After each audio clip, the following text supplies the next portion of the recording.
Warmongering by BronyWriter.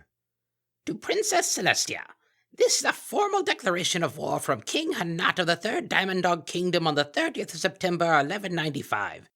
We cannot take the abuses that your nation shoves upon us any further, and as such we are henceforth be at war until you surrender Canterlot and yourself to our terms. Should you resist, my army of 100,000 dogs will lay waste to your nation, and the precious utopia you have built will be reduced to cinders. You have 1 week to respond to this declaration, at which point we shall send our terms of surrender. Please do not force us to shed innocent blood, but we shall do so if necessary. King Hanat of the Third Diamond Dog Kingdom. My dearest King Hanat, it is so nice to hear from you again. I regret that we have not kept up our previous correspondence. Is that the reason for your anger towards me? If so, I formally apologize. It is most unfortunate that the first letter sent between us in these many months was a formal declaration of war. I will, of course, do everything that I can to prevent the shedding of innocent blood. If I had to guess, your terms involve us returning the lands you surrendered to us during our last war. The one triggered by your invading Manhattan after you perceived us weakened after our civil war? I hope not, because your king at the time said that no descendant of his, of which you are one, would try to take that back. It would be unfortunate of you to retroactively make a liar out of him. Or maybe you wish to take Manhattan itself to finish what he started. Well, that would be an unfortunate turn of events as well. I have no doubt that your 100,000 dog army could do it.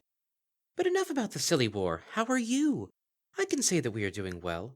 We have made many advances since we spoke last, especially in the area of science. Did you hear about how one of our chemists created this powder that he used to fill metal jars, which he then put a fuse in? Upon lighting the fuse, the pony holding it throws the jar, and the jar explodes once the fuse hits the powder, creating a massive explosion and sending pieces of the jar flying everywhere. I'd share the recipe with you in the interest of scientific brotherhood and the advancement of knowledge on all sides, but the element of laughter assures me that some recipes are best kept secret. Hoping you have a wonderful day, Celestia. Celestia, do you think that you can threaten me with this new weapon of yours? We do not fear whatever you throw at us. Our weapons are the most advanced in the world, and our shields will block these expensive devices. I doubt that you can mass-produce them in time to make them a viable asset. I see this as the highest insult. However, you have acknowledged our declaration, and so I suppose I should get around to stating our demands. Yes, we do want the Western March back. I do not dishonor my ancestor by making him a liar, but he did not foresee changing times. We need that territory back. If you give it back, we have no reason to move into Manhattan. Second, we wish for a tribute of 100 carts, all filled to the brim with precious gemstones, and another 100 filled with bits. Third, I wish for you to sign a treaty to join me in battle when I take the other 2 Diamond Dog Kingdoms to unify my people. Fourth, you will acknowledge my sovereignty in the East. Fifth, we wish for unrestricted and untaxed access to all your warm water ports. If these demands are not met, I can always add on more, and we will certainly go to war. If we do go to war, I will see you in chains bowing before me. King Hanat of the Third Diamond Dog Kingdom. My dearest King Hanat, a threat? Oh my goodness! I did not intend to pass that new invention off as a threat. No, we're using it for mining. Very different. I'm so sorry you interpreted it that way. Though about the expense and production speed of the new mining tools, I will say that the ingredients to make them are very cheap, so we could have tens of thousands ready within days if we found a new mine we wanted to go after. But I suppose you don't want small talk. Your demands. Let's see. I'm afraid I must think on them for a little while longer. Unfortunately, your declaration of war could not have come at a worse time. We're going through a bit of a drought right now, and our food production has dropped drastically. In fact, I need to talk to you about that. With our food production as low as it is, I'm afraid that we won't be able to export the massive amounts of wheat, rye, and corn that we normally do to your nation. We need them for ourselves.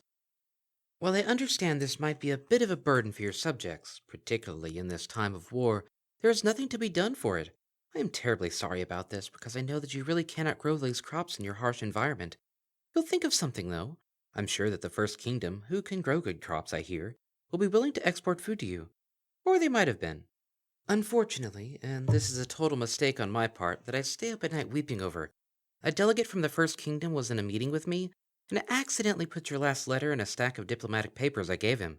As a result, he saw all your demands, particularly the one about me helping you go to war with them. Not possessing perfect foresight, I cannot say for certain, but expect a message from them asking about the contents of the last letter. Hoping everything turns out well with the First Kingdom, Celestia. Celestia, You cannot play dumb with me. You deliberately gave that letter to the delegate. You do not make mistakes of that nature.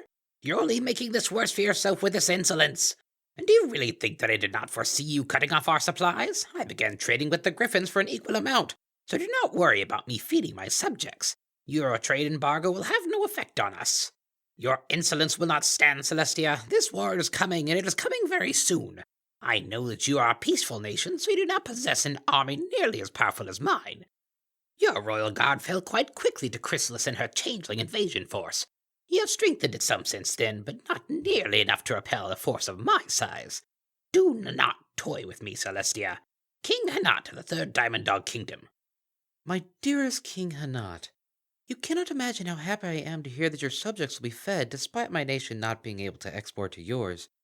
Though I hope the plan is a permanent one. I'd hate it if the Griffins found a nation who could reimburse them more if they switched. A nation like ours, for example. Strictly an example, mind you. But I must admit that you are right about the army sizes. You have me on the ropes right now. With our nation's current food shortage, we haven't been getting enough to eat, much less feed an entire army. I myself am not eating as much as I normally do, which makes me a little weaker. Why, just yesterday I faltered for a slight moment when raising the sun. Such a thing has never occurred before. It slipped out of my grasp for just a moment and paused in the sky a few meters closer to the planet before I was able to move it again. I am completely embarrassed. I'd hate it if I did it again and found myself unable to get the sun back under my control. On another note, I heard that you had a momentary heat wave yesterday in your capital. For a single minute, temperatures rose to as high as 120 degrees. I do hope such a thing won't happen again. Your starving subjects might start getting very upset, and if you've lived as long as I have, you learn that having starving, unhappy subjects tends to lead to social unrest, and social unrest leads to, well, I'm certain you can fill in the rest. Hoping that your potentially sunburnt and starving subjects don't revolt, Celestia. Celestia, I have had just about enough of your threats. The Third Kingdom will invade very soon if you do not meet our demands. I have been patient with you long enough. You wouldn't dare drop the sun on our nation and incinerate millions of civilians. We will burn your fields, then this famine of yours will be even more severe. My army will roll through yours in short order. There is nothing you can do to stop it other than meeting my demands. Also, I have not heard from the First Kingdom yet, so I have my doubts that you even gave them the letter, showing me that you are aware that we would invade instantly if you made such a mistake. Give us what we want by the end of the week, or you will regret it. King Hanat of the Third Diamond Dog Kingdom. My dearest King Hanat, threats? Oh, I apologize if anything I wrote came across as a threat. I have not intended to threaten you yet.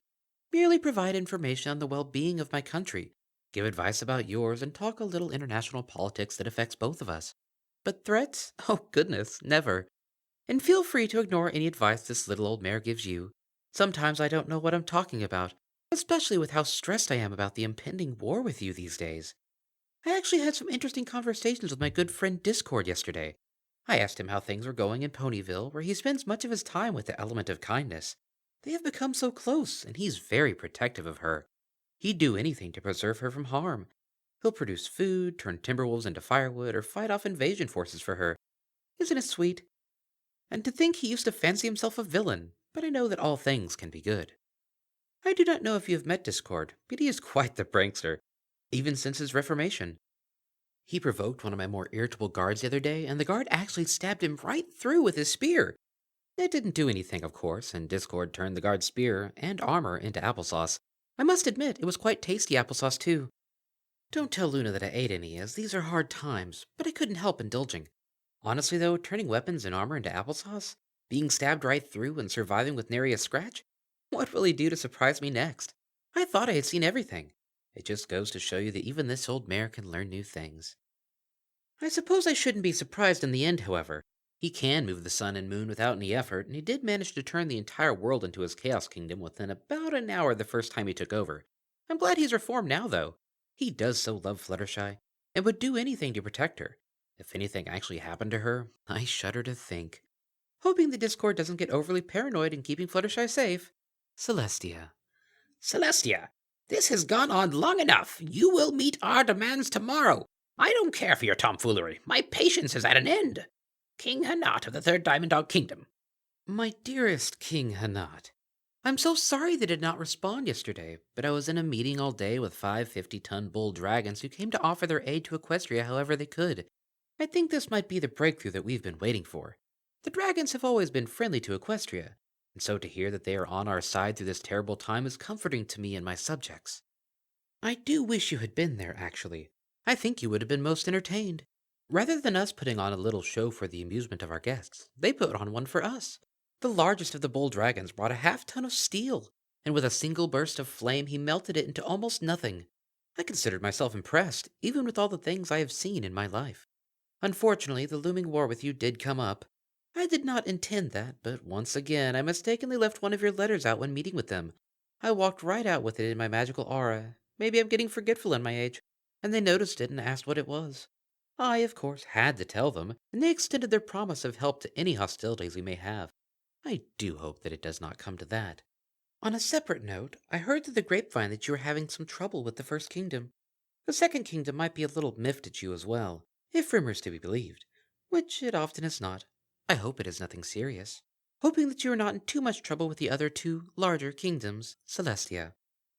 My dearest King Hanat, I have not heard from you in several weeks. Is all well with you? I am glad that things were resolved relatively peacefully with the First and Second Kingdoms, but I'm sure you must be disappointed with the loss of almost a fifth of your country. I know I would be upset if someone else came to me and demanded my territory because he thought he was stronger. So, does this mean that the war is off then? I hope so. It means that this whole matter ended without bloodshed. Do you not want the tributes either? I have been taking your silence to mean that you do not. My country has been doing a lot better. Thank you for theoretically asking. It turns out we were never really in a famine anyway. It was merely some accounting errors. We are stronger than ever. I hope that we can begin negotiations for us exporting to your country again. It would do my heart good to hear that your food lines are vanishing and your subjects are eating well again. Should you desire to talk, you know where I am. If you ever threaten my country again, I will personally snap you in half. Celestia.